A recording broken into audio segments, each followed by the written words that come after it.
Guys,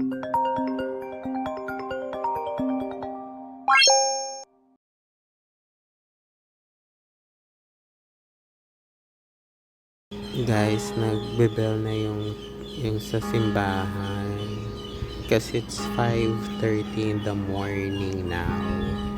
So every 5:30 in the morning nagbe-bell siya. So meaning ang ibig sabihin nun 30 minutes na lang tayo mag-work. Okay, so dito ako nag-work sa roof. Ayun, tapos na siya. Okay guys, so lalabas na tayo kasi dyan na yung driver natin.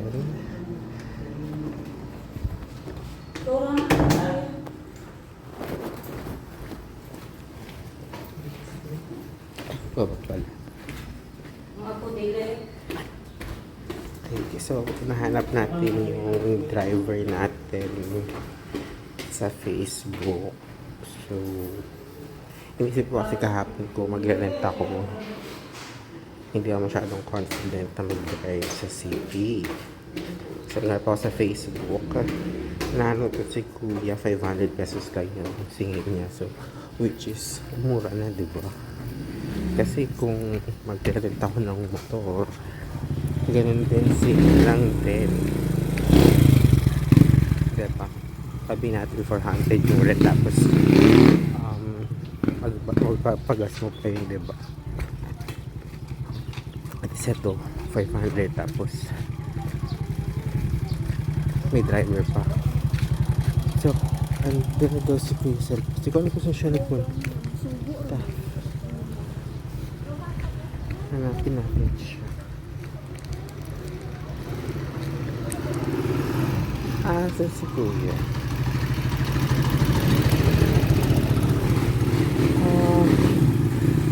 Tingnan ko nga sa picture na sinend niya. Yeah. Kuya. Ayan, so nag-stop over muna kami dito kasi hindi pa ako nagbe-breakfast. So kain muna tayo bago tayo gumala. Okay, let's go. Order tayo ng balbako kasi sabi nila ate, ito daw yung kanilang best seller. Si Kuya kasi ayaw niya kumain eh. Tutog na daw siya. Ayan. Mamaya na lang. Kakain ulit tayo pabalik. Ayan. Yan yung sabaw ng balbako.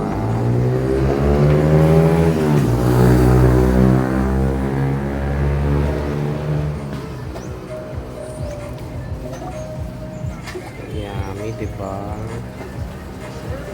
Ito yung pagkain natin guys. So ang dami pala hindi ko mabusog na busog tayo today. Okay, let's go. Dito tayo sa Mango Ranch. Ayan, so dito tamang picture lang ang gagawin natin. So sige lang Kuya, hintayin na tayo Kuya, magpipicture lang tayo. Maliit lang pala siya. So yan. Ayan. Sige, mag-picture tayo. Kasi meron pala sila mga mangga dito. Ayan. So yun yung nakikita ko mga ano. Ito parang windmill. Sige, picture lang tayo. Okay, so I'm not sure kung pwede tayo pumasok. Are we allowed to go? Ano ba meron dito sa loob? I'm not sure what this place is. Wala pa ng tao sa loob.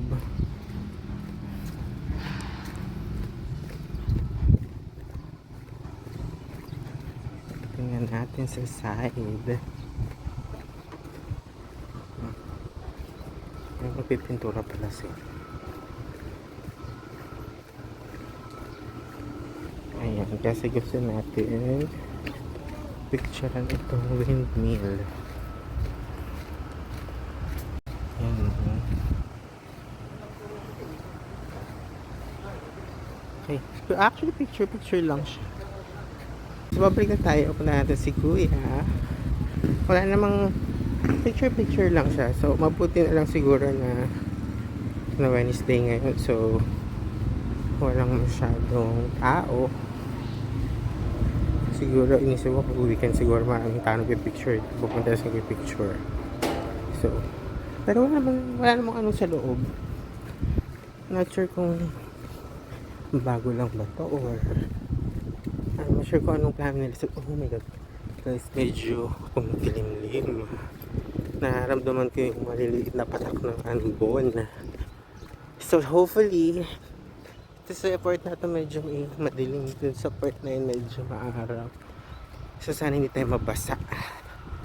Oh my god, hindi pa naman ako prepared yung gamit ko. So puntahan na natin si Kuya to our next stop.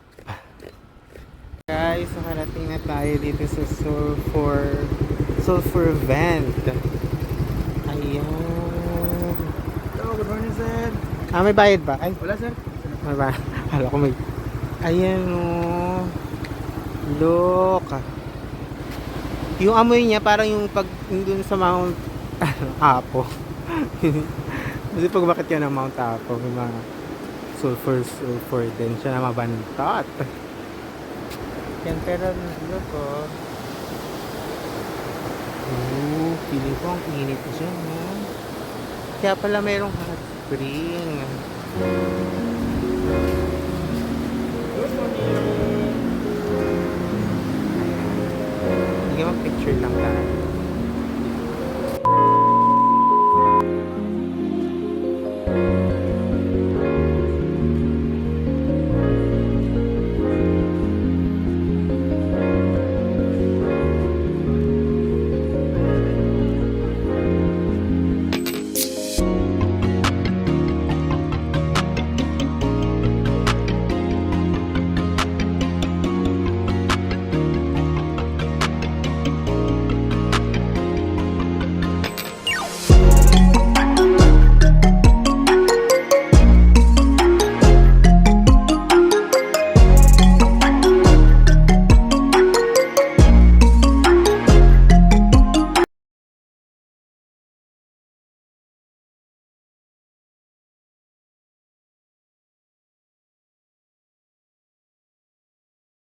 Later. Pag nandito kayo sa Sulphur Event, makikita nyo si Kuya. Lagi ka ba dito? Yes, mostly weekend. Pero ngayon, pinuntahan ko lang kasi babagyo na kasi. Yes, so... may extra ang pangkuan. Oo, so meron siyang drone. So, kung gusto...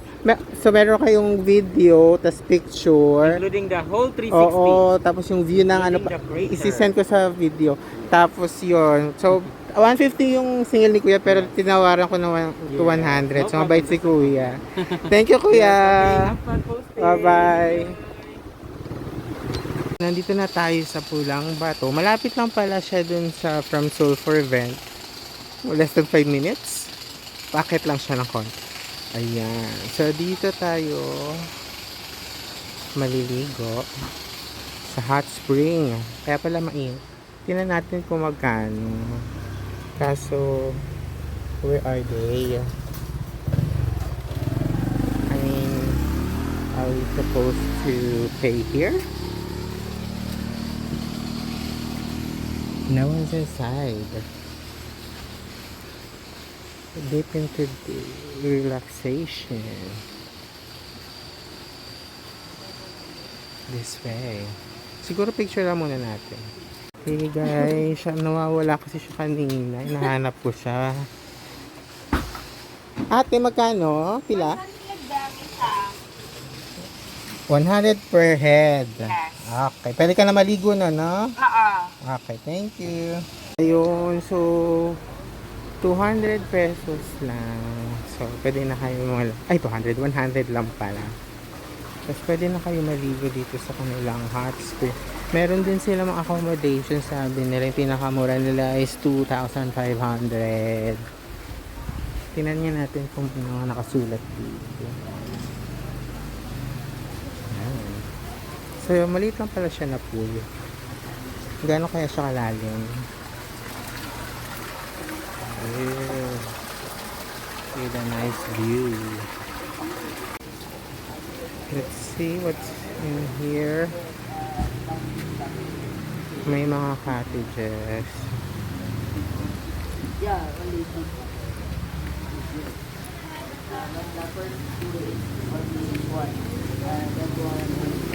Meron din pala dito. Dalawa pala yung pool nila. I think mas malalim yung ano. Siguro maligo na tayo. Stops na tayo mag-swimming. Mainit ang water. Ang sarap maligo. But balik na tayo sa ano. At ang ating mga basang damit. Ayun. In-experience lang natin. So, nice experience siya. Teka, nagbubura ako sa akin. Mag-erase muna ako sa akin. Hiyang-hiya naman ako. Napakadami ko palapit. Okay, hanapin natin si Kuya. I think, ayun siya, tutulog siya, guys. Parating tayo sa Pulang Bato Falls. Ito yung ticket. Tignan natin kung magkano yung ticket nila.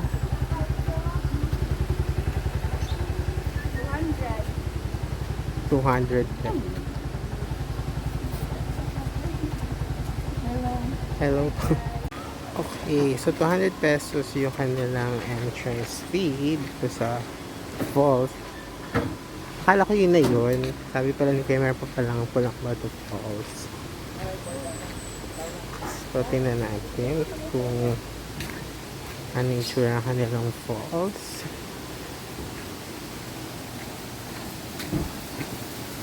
So may mga restaurant. Wow!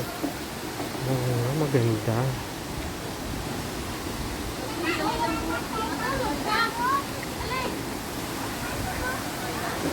Maganda ang kanilang falls. There. Mainit kaya yung water dyan. Not sure kung pwede ka maligo, pero merong way pababa.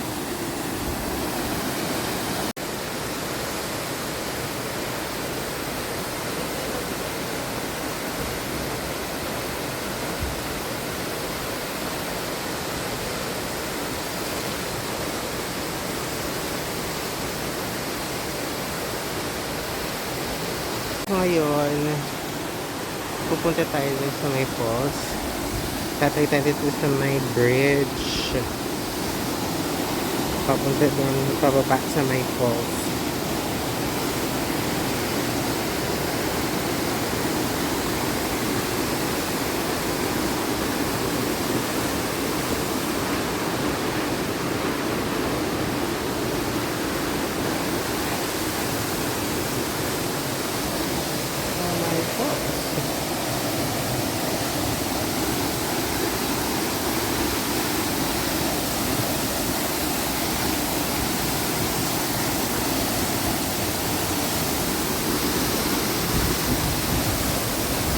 Ito na ang falls.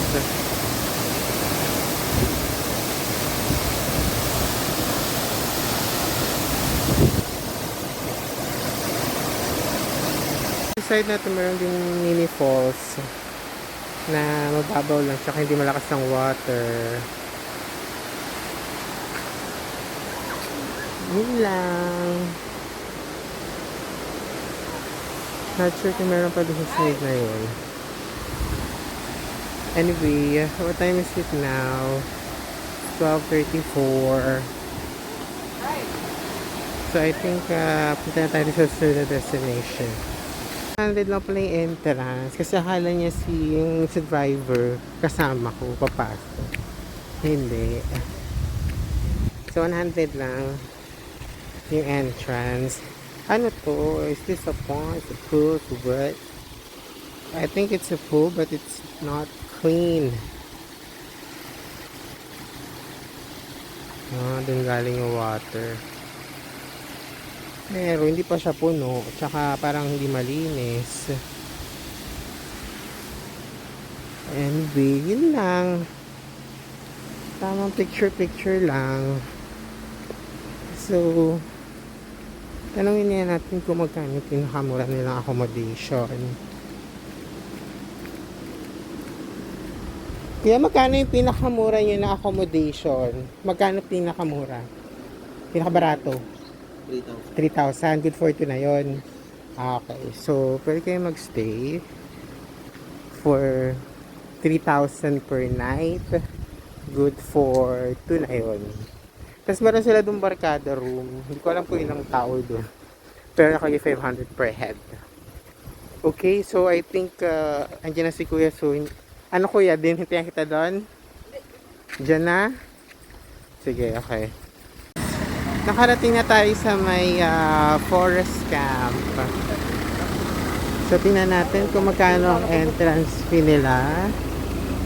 I hope hindi ganun kamahal. Not sure. Cash only.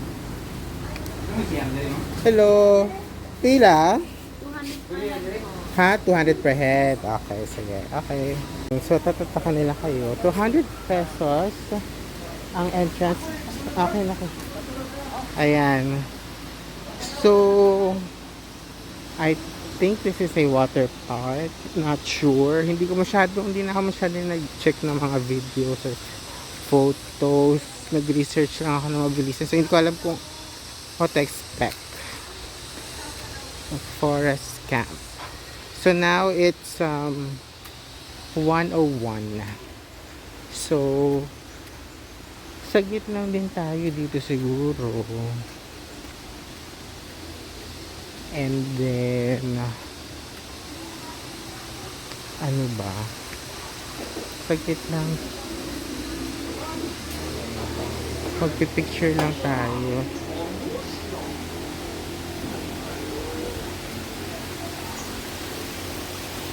Not sure kung ano bang hinahanap natin. Hindi ko sure. I'm sure. Oh, okay. May mga pool.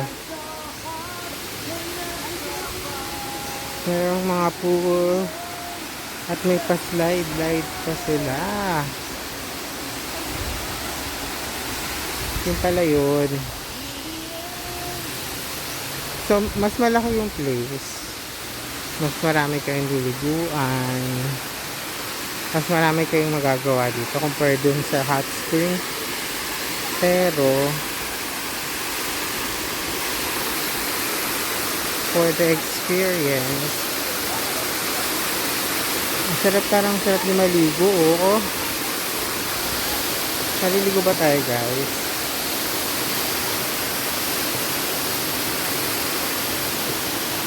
Dito, cold spring na.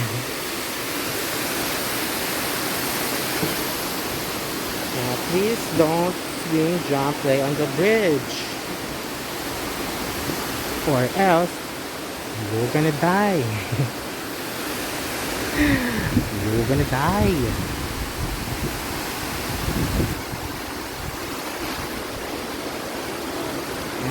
So, hindi ko alam kung saan tayo pupunta. So, lilibutin lang natin, guys, kung ano bang meron dito. Yun na ba yun? Sana naman to. May pool din.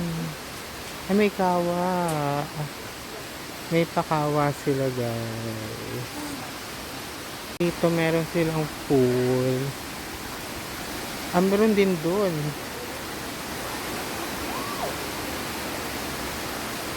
Babaw lang ata yung pool dito.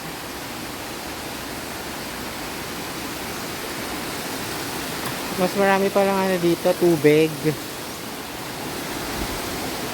Pero yun yung pinakamaganda doon. So, iniisip ko kung maliligo ako o hindi. So, I think balik na tayo dun sa may malaking pool. Siguro, mag-dip lang tayo ng very, very quick.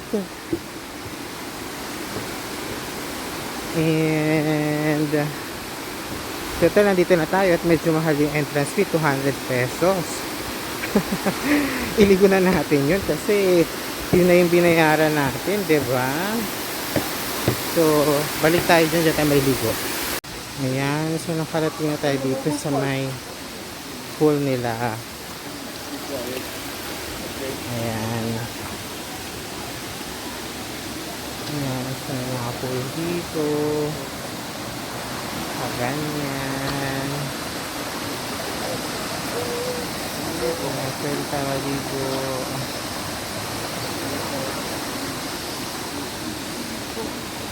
Ganyan. Hawa sila guys. Malamig talaga. Sige, maligo na tayo. Guys, it's ano oras na ba? 1:45 na. So we have to go now. Kailangan na natin mag-late lunch. Tsaka bago to na yung driver. Sabi yung exit neto. Saan ba tayo galing? Nalito na ako. Saan ba? Saan ang way? Where is the exit? Can you tell me? Can you tell me? Where? Ah, ito pala.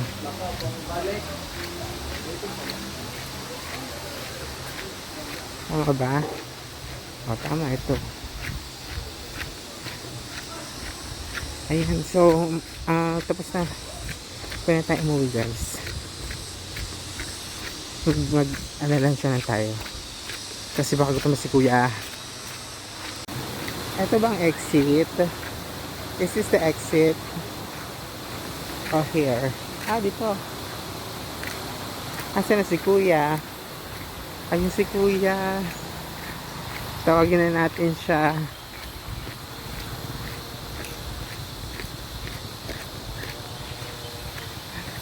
Kuya, let's go na. Mag-ano na tayo, hanap tayo ng pwede nating kainan ng lunch. Okay? Sa mga kari-karinderya, ganun. Okay? Kami magla-lunch kasi parang magtutuna. So, kailangan na natin mag-lunch kasi parang gutom na si kuya kasi hindi siya kumain kanina. Pili ka lang kuya, ako bahala. Okay. So, tingnan natin kung may food pa sila. Parang naubos na ata. Ayan, ay parang paubos na kuya. O, pili ka na lang kung ano gusto mo. Ano ako, te? Narating na tayo dito sa ating hostel. So, it's 2:30 now. So, tapos na. Papahinga na tayo.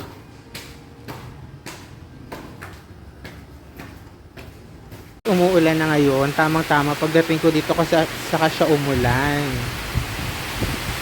Anyway, nag-relax lang tayo. Tapos maliligo lang. Nagkakape lang ako. Tapos maliligo na ako and magkapahinga na.